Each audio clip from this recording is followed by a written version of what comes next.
Hi there. If you have chronic knee pain, this video is for you.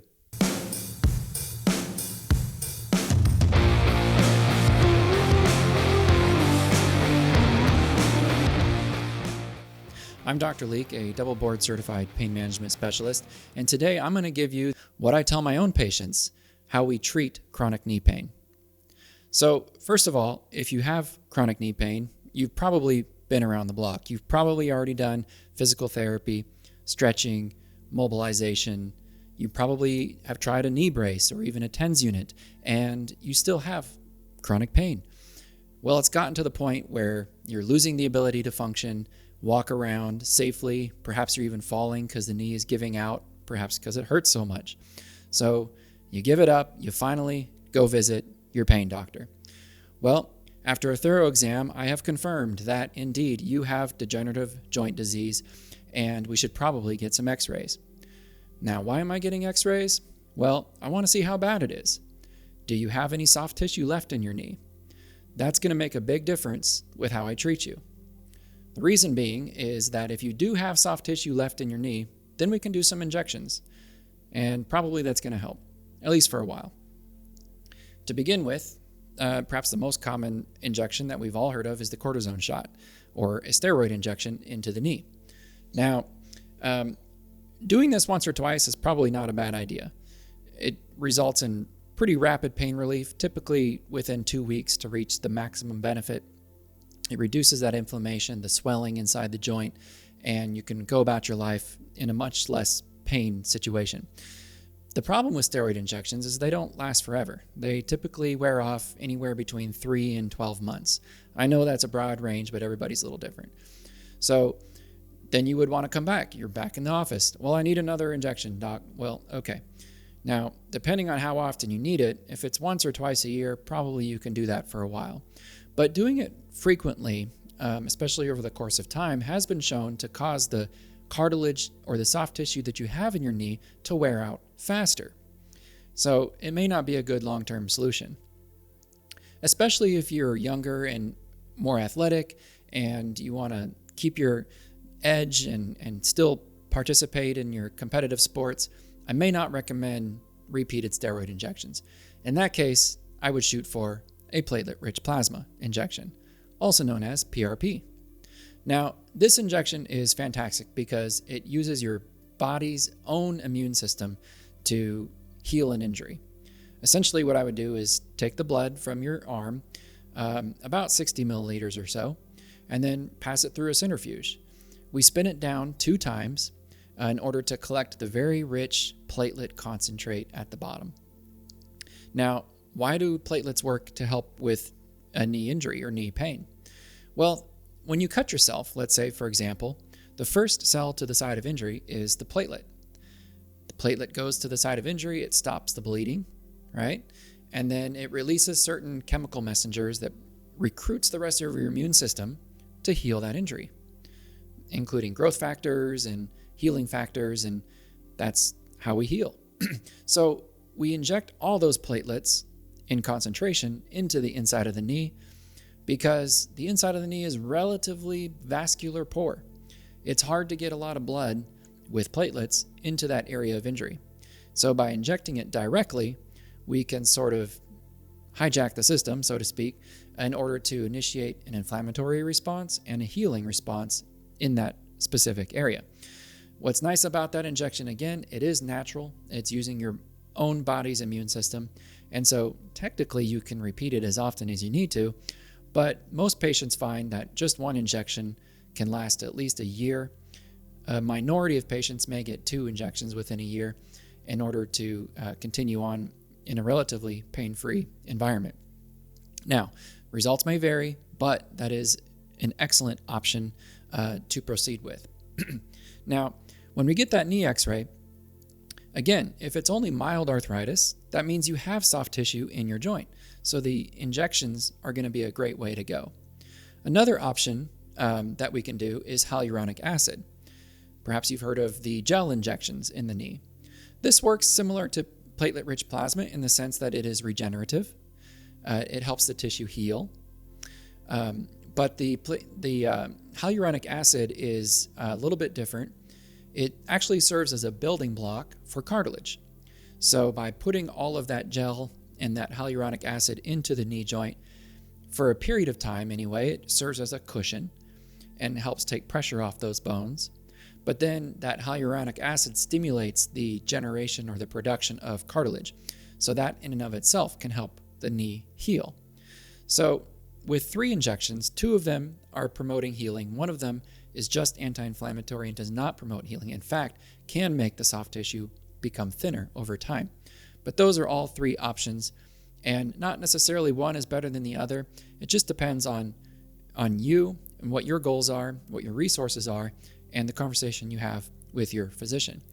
Now, let's shift gears and talk about a knee that is pretty much bone on bone. This is a severe case of degenerative joint disease. In that case, injecting anything into that joint space is really not going to be super helpful. There's no soft tissue to regenerate. The steroid injection may help, but studies show that if it does help, it's really not anything worthwhile. And so it's typically not recommended to do an intra-articular injection in those cases. Perhaps a lot of you have been recommended to have a knee replacement, and that might be an option too. Most people who get a knee replacement do really quite well with it. And that's a shout out to all my orthopedic friends out there, of course. But a lot of patients may not want to go through the whole invasive procedure of replacing a joint, or you might not be a great candidate for a surgical intervention. And so what do we do in those cases? Well, in that case, I recommend doing something called a genicular nerve block. So essentially, I'm going to show my knee model here. We have 3 main nerves that we identify that brings in sensation of that pain from the inside of the joint. They live right on the outside of the knee joint, pretty much right on top of the bone, and they're just sensory nerves, and they travel to the inside of the joint and convey that pain signal that causes us pain. So by blocking those nerves, we can actually disrupt those pain signals, sort of numb up the knee, if you will. And if that works, as part of a diagnostic injection, then we know pretty much that's where your pain is coming from. That first procedure can be done in the clinic, either under an X-ray or an ultrasound, or it can be done in a surgical center or a hospital surgical center under an X-ray as well, depending on where your physician practices. So essentially, under imaging guidance, we would identify the area where that nerve lives and then drop a needle down, inject some lidocaine, block it up, and see how you do. If your typical knee pain is reduced by at least 50%, let's say, for as long as that medicine lasts, which is typically around 3 to 4 hours, then that would be a positive test. Okay, well, we've identified at least a significant part of where your pain is coming from. Now you have 2 options, essentially. One option is to proceed with the radiofrequency ablation, also known as rhizotomy, also known as burning the nerve. We can come back essentially with a little bit different type needle, but same location. We would numb you up and then burn those nerves away. Now that should reproduce that base minimum of at least 50% relief of your typical knee pain for as long as it takes for those nerves to grow back. Now they will grow back, but your typical nerve growth pattern can last anywhere between 6 and 12 months. So that procedure in and of itself can result in at least 50% reduction of your pain for approximately 6 to 12 months. That is a great option, especially if you have bone-on-bone arthritis and you don't want to go forward with a knee replacement. The downside is you do have to come back after 6 to 12 months when those nerves grow back and potentially repeat that procedure if you want to continue that relatively pain-free period. Now, another option after you've blocked it and you've shown that this is the nerve that's causing the problem is you can go forward with a peripheral nerve stimulator, also known as PNS. And this is the little wire here that we're going to talk about. In this procedure, after we've identified the nerve, we would take you back to the procedure room, the procedure suite, preferably under X-ray is how I like to do this, although it can be done under ultrasound as well. After numbing you up, we would install a needle right onto the top of the bone, right about there where that nerve lives. Through that needle, then, we would pass this wire all the way up until it sits right on top of that nerve. And all of this is done under x-ray so we can make sure it's, all in the right spot. Then we would take the needle away and leave the wire behind. Now, for either a few hours or a few days, depending on your physician's protocol or the technology that is being used, that wire would just kind of float freely outside of the skin. It's under a bandage, and we would test it. We would see if this wire is stimulating that nerve to the point where it's disrupting those pain signals and thus reducing your pain. Now, this is a great option, especially if you don't want to come back every 6 to 12 months for repeat injections. This is something that can last a much longer. After that trial period is over, usually in the clinic, we just pull that wire out, no big deal, and you tell me how well it worked. If it worked really well, we'd bring you back for the permanent implantation. Same pretty much procedure. We just route it on up through the skin, lay it on top of that bone, and then we would bury the tail end of that wire under the skin. Once it's all said and done, you have 2 very small incisions. Each incision may have just 1 suture alone, and it's just that simple. You don't even feel it or see the wire under your skin. Now, this is just a wire. It's not connected to a battery. We do have to give power to this wire, and so that might be the one drawback with this procedure, is that we do have to wear an external, call it a sleeve or a wrap. It's not really a brace, but it's kind of like a brace. This is what it looks like. This is the antenna part, and this is the battery part. The antenna part will sit on top of the wire, on top of your skin. It's real soft fabric, kind of squishy, and you sit it on top of there. And actually, in order to keep it there, we have to put it in this brace, like so.